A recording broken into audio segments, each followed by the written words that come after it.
All right, Okay. we'll go for a break now. We'll come back. We'll be talking about the UEFA Champions League. Manchester City, well, they're out. Pep Guardiola, and for the first time, he will not be managing a club in the quarterfinals of the UEFA Champions League. Now, the gap between the first and the second is there. So, it's, you asked me why in the first half the gap between the first half and the second half is like this. It's the same question to me. It's the same one. But I try to convince them from after just finishing after Middlesbrough game and all the meetings we had these 2 or 3 days, said, guys, go there and try to attack and try to go to score goals. We did it in the second half. We did it a lot of games. Even when we lose a game, always we were there. And today we was not able. Maybe because, okay, we have to live more experience than that, more experience to be consequent. Okay, it doesn't matter if we win or lose, but at least to be what we are. That is what I said many times. We have to finish the game being what we are or what we have done from the beginning until today. And we did it in the second half, but in the first half we were on the table. All the people expecting all the teams playing there in the Champions League win the Champions League. So the English media want the Manchester City has to win the Champions League. I think the French media, maybe PSG or. But there are a lot of people, and there are a lot of good teams, and we have to accept that next season try to do better to go next stages.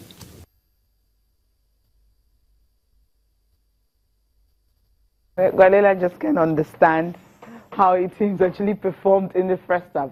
But second half, of course, they came and they played well. But then, if you don't start well, it's always difficult for you to actually end well. It wasn't really a very big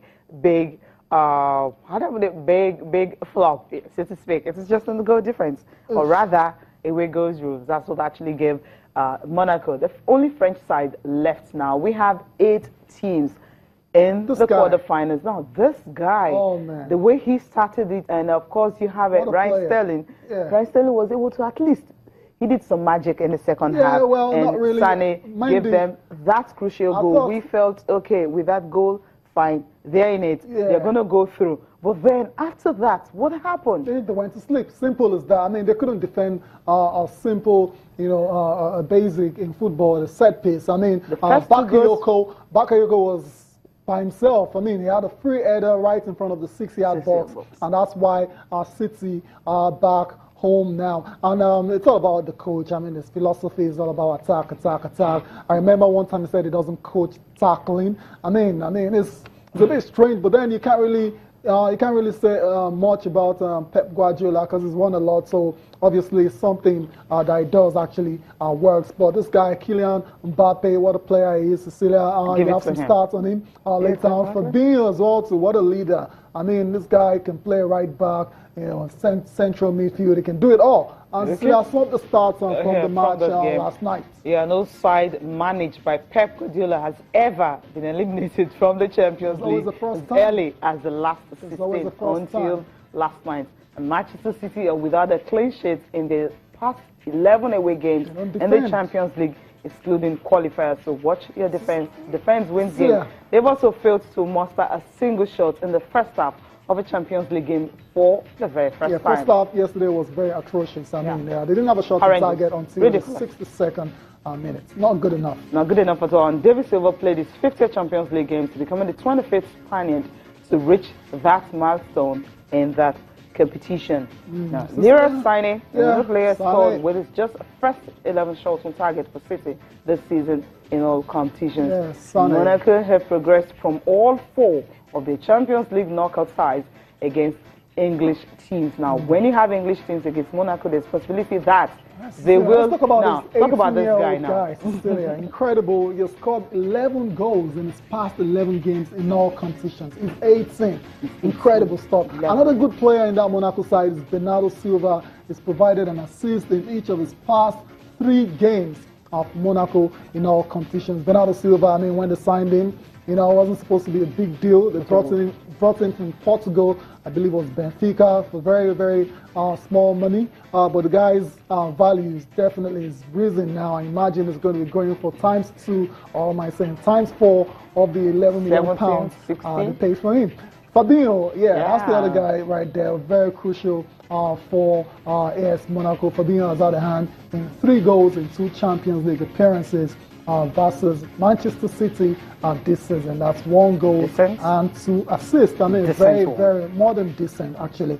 Cecilia, so that's the end of the road for Manchester City. They need to come and try again. I remember one of the main reasons they brought in Pep Guardiola is to, make them a European superpower. Yes. Pellegrini couldn't do it. But Pellegrini, last season they got to the semi-final.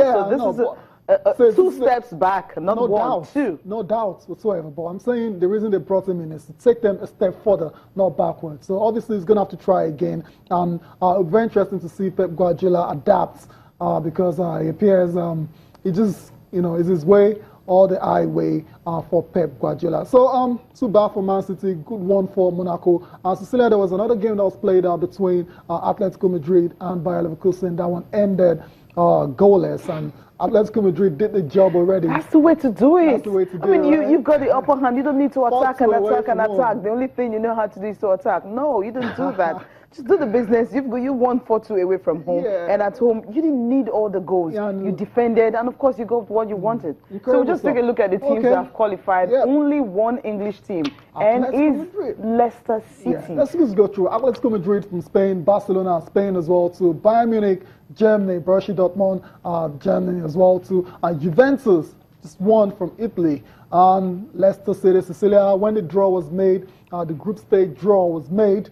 No one would have thought it would be Leicester City, the last team standing from England. Incredible story. The fairy tale run continues. Arsenal, falling by the wayside. Man City, all out. All out. Monaco, French side. The only French side left. Exactly. 1 French side, 1 English side. Then you have Spain. The dominance continue. 3 from Spain. Only Sevilla are out. And it was because of Leicester City that they are not here. And from Germany, the usual suspect, Borussia Dortmund and Bayern Munich. Now, will they say English League is the most competitive in the world? Yes, it's the most competitive. It's the most competitive. But then, when it comes to the kings and the best in Europe, you can find the best there. Well, the English side. For the past England, 7 seasons now. They had their time, not been good. Some of these things can be in cycles. Really? So at the moment, it's Spain, having the opponent. Anyways, the stage is set now for the quarterfinal draw, which will be held tomorrow, and we'll see the matchups definitely. Let's go on a break now. When we return, we'll talk about the UEFA Europa League, as well as we'll take a look at what the papers are saying. Stay with us.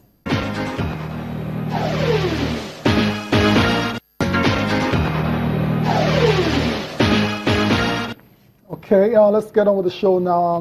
Tonight on UEFA Europa League action between Manchester United and Rostov, and Jose Mourinho has had a lot to say about this game. But let's just give you team news from this game. Anthony Martial and Wayne Rooney have been ruled out. Not a surprise. You remember they missed out against Chelsea. That was in the FA Cup, and apparently they're not fit enough to play tonight against Rostov. And Cecilia, what are you expecting from this one? Okay, a win at Old Trafford. A win at Old Trafford, they need that. Because straightforward. Jose Mourinho has been defending. Paul Pogba is on takes and everything. It's not his fault. He's worth so much. So Pogba needs to prove himself tonight. And also the other players, especially when the game's at Old Trafford. Exactly. So let's listen to Jose Mourinho. He's been speaking ahead of tonight's match against FC Rostov in the UEFA Europa League. I feel that the world is losing values, and we all know that. And envy is coming into certain levels that I'm scared with especially with the next generations, if things go in this direction. It's not Paul's fault that he gets 10 times the money that some players, some very good players, did in the past. It's not his fault that some of the pundits, they are in real trouble with their lives and they need every coin to survive, and Paul is a multimillionaire. It's not his fault that envy is everywhere. And I'm very happy with Paul. The club is very happy with Paul. And I think also a good thing is that because of his personality, he doesn't give an S to what people say. But we know that the 1-1 result leaves everything open. We know that Rostov is a very good team. I know the way they played so many matches away, and some of them big matches against big opponents. So they have experience of Champions League matches away, plus some in the Europa League. So. Okay, 7 other games will be played in the UEFA Europa League later tonight. And the matches between Besiktas will host Olympiacos of Greece. We have Celta Vigo as well to take Krasnodar in that game. We have Ghent versus Ghent, that's the all-Belgian derby. Ajax will take on FC Copenhagen. Anderlecht will take on Apollo Nicosia. Borussia Mönchengladbach will host Schalke 04, another derby there, but this time in Germany. And we talked about United and Rostov already. And last but not the least, this big one between AS Roma and Lyon. Okay. Okay, let's look at what the papers are saying. Now, I'll start with Sporting Sun. And this one says, Conte stops Moses' Barcelona move. Igusta risk 3-week layoff. Wow. Okay.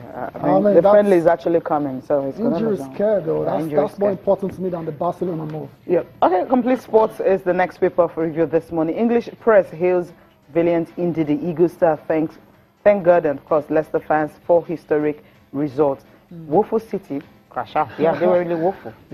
Woeful, especially defensively. Not good enough. CAF presidency, we talked about it already. Who wins? Ahmad or Issa too, and Cecilia, loads of other ones. Okay, there's this very interesting one here from Hannover, that's in Germany. Hannover may stop Noah Bazi for Super Eagles friendlies. That's not a very good one. I mean, what's the reason they have for stopping? May stop, right? Don't okay, because so we'll see. It's an international window, so obviously I don't think they've got the right. No club actually has the right to stop a player from playing for his country. During the international window. Cecilia, what's that? Something Hayato will quit in... Yeah, 2019. I mean, yeah, these are just speculation. I don't think really. so. Chelsea confident of resigning Lukaku for £75 million. Yeah, because he's actually stalling in his... He was supposed to sign a new contract. He said he's not signing a deal. Why? So he wants to go and play in the UEFA Champions League, and he believes Everton cannot offer him that platform. So where's he going to go?